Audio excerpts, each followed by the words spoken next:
Genesis 25. Abraham again took a wife, and her name was Keturah. And she bore him Zimran, Jokshan, Medan, Midian, Ishbak, and Shua. Jokshan begot Sheba and Dedan. And the sons of Dedan were Ashurim, Letushim, and Lumim. And the sons of Midian were Ephah, Epher, Hanok, Abithah, and Eldah. All these were the children of Keturah. And Abraham gave all that he had to Isaac. But Abraham gave gifts to the sons of the concubines which Abraham had, and while he was still living he sent them eastward, away from Isaac his son, to the country of the east. This is the sum of the years of Abraham's life which he lived, 175 years. Then Abraham breathed his last and died in a good old age, an old man and full of years, and was gathered to his people. And his sons Isaac and Ishmael buried him in the cave of Machpelah, which is before Mamre, in the field of Ephron the son of Zohar the Hittite, the field which Abraham purchased from the sons of Het. There Abraham was buried, and Sarah his wife. And it came to pass, after the death of Abraham, that God blessed his son Isaac. And Isaac dwelt at Beer-lahai-roi. Now this is the genealogy of Ishmael, Abraham's son, whom Hagar the Egyptian, Sarah's maidservant, bore to Abraham. And these were the names of the sons of Ishmael, by their names, according to their generations: the firstborn of Ishmael, Nebajoth, then Kedar, Adbeel, Mibsam, Mishma, Dumah, Massa, Hadar, Tema, Jetur, Naphish, and Kedemah. These were the sons of Ishmael, and these were their names, by their towns and their settlements, 12 princes according to their nations. These were the years of the life of Ishmael, 137 years, and he breathed his last and died, and was gathered to his people. They dwelt from Havilah as far as Shur, which is east of Egypt as you go toward Assyria. He died in the presence of all his brethren. This is the genealogy of Isaac, Abraham's son. Abraham begot Isaac. Isaac was 40 years old when he took Rebekah as wife, the daughter of Bethuel the Syrian of Padan Aram, the sister of Laban the Syrian.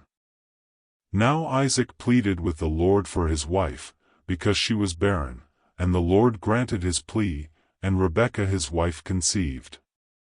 But the children struggled together within her, and she said, "If all is well, why am I like this?" So she went to inquire of the Lord. And the Lord said to her, "Two nations are in your womb. Two peoples shall be separated from your body. One people shall be stronger than the other, and the older shall serve the younger." So when her days were fulfilled for her to give birth, indeed there were twins in her womb. And the first came out red. He was like a hairy garment all over, so they called his name Esau. Afterward his brother came out, and his hand took hold of Esau's heel, so his name was called Jacob. Isaac was 60 years old when she bore them. So the boys grew. And Esau was a skillful hunter, a man of the field, but Jacob was a mild man, dwelling in tents. And Isaac loved Esau because he ate of his game, but Rebekah loved Jacob. Esau sells his birthright.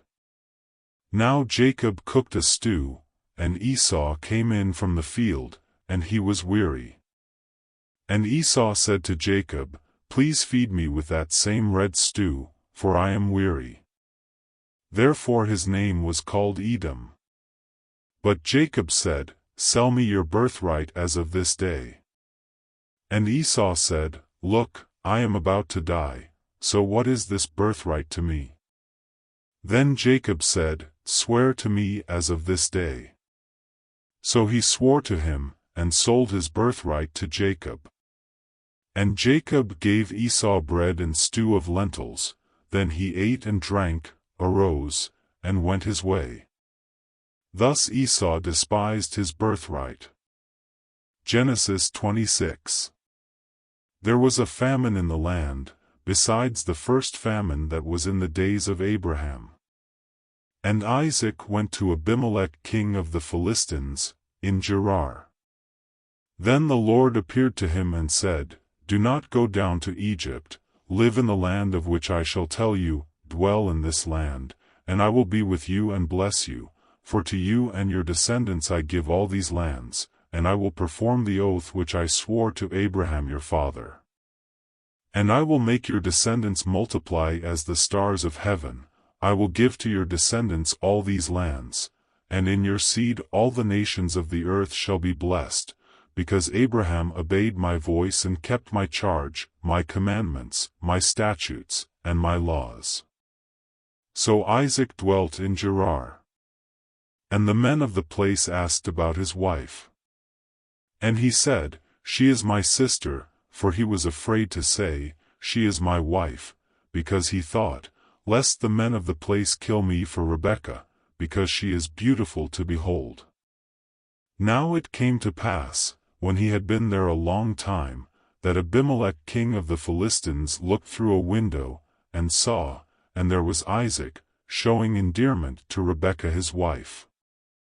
Then Abimelech called Isaac and said, Quite obviously she is your wife, so how could you say, She is my sister? Isaac said to him, Because I said, Lest I die on account of her. And Abimelech said, What is this you have done to us? One of the people might soon have lain with your wife, and you would have brought guilt on us. So Abimelech charged all his people, saying, He who touches this man or his wife shall surely be put to death. Then Isaac sowed in that land, and reaped in the same year 100-fold, and the Lord blessed him. The man began to prosper, and continued prospering until he became very prosperous, for he had possessions of flocks and possessions of herds and a great number of servants. So the Philistines envied him.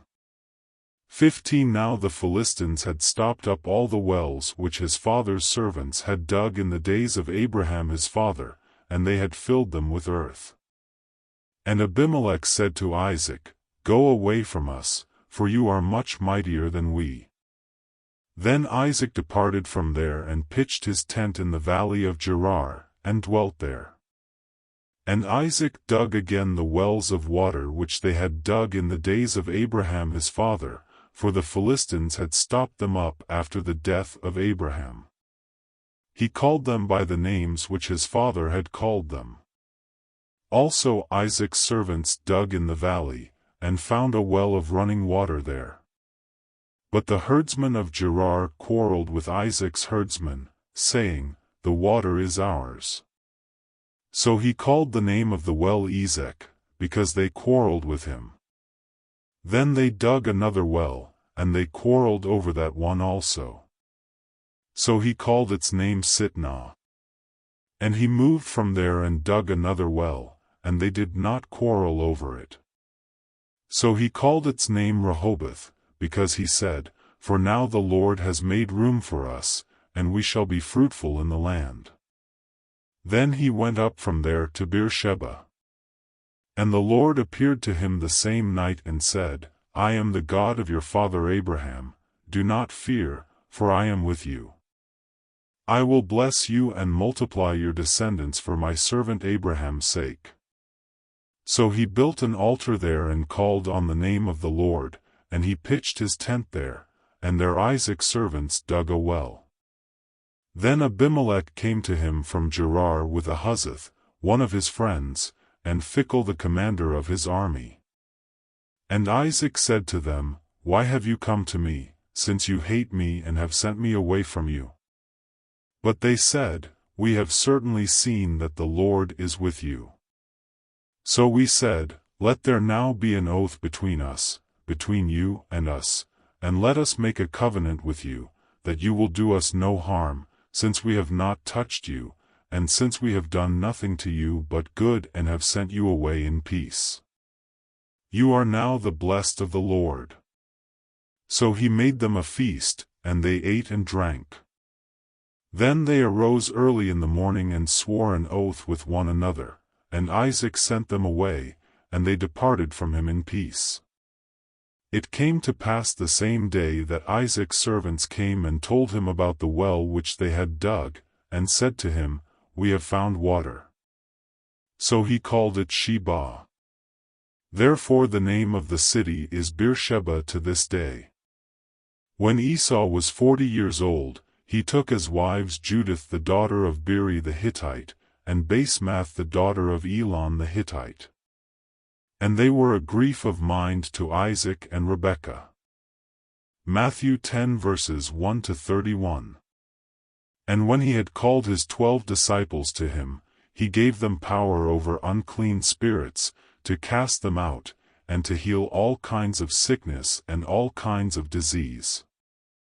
Now the names of the 12 apostles are these: first, Simon, who is called Peter, and Andrew his brother, James the son of Zebedee, and John his brother, Philip and Bartholomew, Thomas and Matthew the tax collector, James the son of Alphaeus, and Lebbaeus, whose surname was Thaddeus, Simon the Canaanite, and Judas Iscariot, who also betrayed him. These 12 Jesus sent out and commanded them, saying, Do not go into the way of the Gentiles, and do not enter a city of the Samaritans. But go rather to the lost sheep of the house of Israel. And as you go, preach, saying, The kingdom of heaven is at hand. Heal the sick, cleanse the lepers, raise the dead, cast out demons. Freely you have received, freely give. Provide neither gold nor silver nor copper in your money belts, nor bag for your journey, nor 2 tunics, nor sandals, nor staffs, for a worker is worthy of his food. Now whatever city or town you enter, inquire who in it is worthy, and stay there till you go out.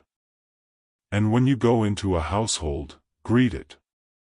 If the household is worthy, let your peace come upon it. But if it is not worthy, let your peace return to you. And whoever will not receive you nor hear your words, when you depart from that house or city, shake off the dust from your feet. Assuredly, I say to you, it will be more tolerable for the land of Sodom and Gomorrah in the day of judgment than for that city. Behold, I send you out as sheep in the midst of wolves. Therefore be wise as serpents and harmless as doves. But beware of men, for they will deliver you up to councils and scourge you in their synagogues. You will be brought before governors and kings for my sake, as a testimony to them and to the Gentiles. But when they deliver you up, do not worry about how or what you should speak. For it will be given to you in that hour what you should speak, for it is not you who speak, but the Spirit of your Father who speaks in you. Now brother will deliver up brother to death, and a father his child, and children will rise up against parents and cause them to be put to death. And you will be hated by all for my name's sake. But he who endures to the end will be saved. When they persecute you in this city, flee to another. For assuredly, I say to you, you will not have gone through the cities of Israel before the Son of Man comes. A disciple is not above his teacher, nor a servant above his master. It is enough for a disciple that he be like his teacher, and a servant like his master. If they have called the master of the house Beelzebub, how much more will they call those of his household? Therefore do not fear them. For there is nothing covered that will not be revealed, and hidden that will not be known. Whatever I tell you in the dark, speak in the light, and what you hear in the ear, preach on the housetops. And do not fear those who kill the body but cannot kill the soul. But rather fear him who is able to destroy both soul and body in hell. Are not 2 sparrows sold for a copper coin? and not one of them falls to the ground apart from your Father's will. But the very hairs of your head are all numbered. Do not fear therefore, you are of more value than many sparrows. Proverbs 1 verses 20 to 33. Wisdom calls aloud outside. She raises her voice in the open squares. She cries out in the chief concourses. At the openings of the gates in the city. She speaks her words. How long, you simple ones, will you love simplicity? For scorners delight in their scorning, and fools hate knowledge. Turn at my rebuke. Surely I will pour out my spirit on you. I will make my words known to you. Because I have called and you refused. I have stretched out my hand and no one regarded. Because you disdained all my counsel, and would have none of my rebuke. I also will laugh at your calamity. I will mock when your terror comes. When your terror comes like a storm, and your destruction comes like a whirlwind. When distress and anguish come upon you, then they will call on me, but I will not answer. They will seek me diligently, but they will not find me. Because they hated knowledge, and did not choose the fear of the Lord. They would have none of my counsel, and despised my every rebuke. Therefore they shall eat the fruit of their own way, and be filled to the full with their own fancies. For the turning away of the simple will slay them, and the complacency of fools will destroy them. But whoever listens to me will dwell safely, and will be secure, without fear of evil.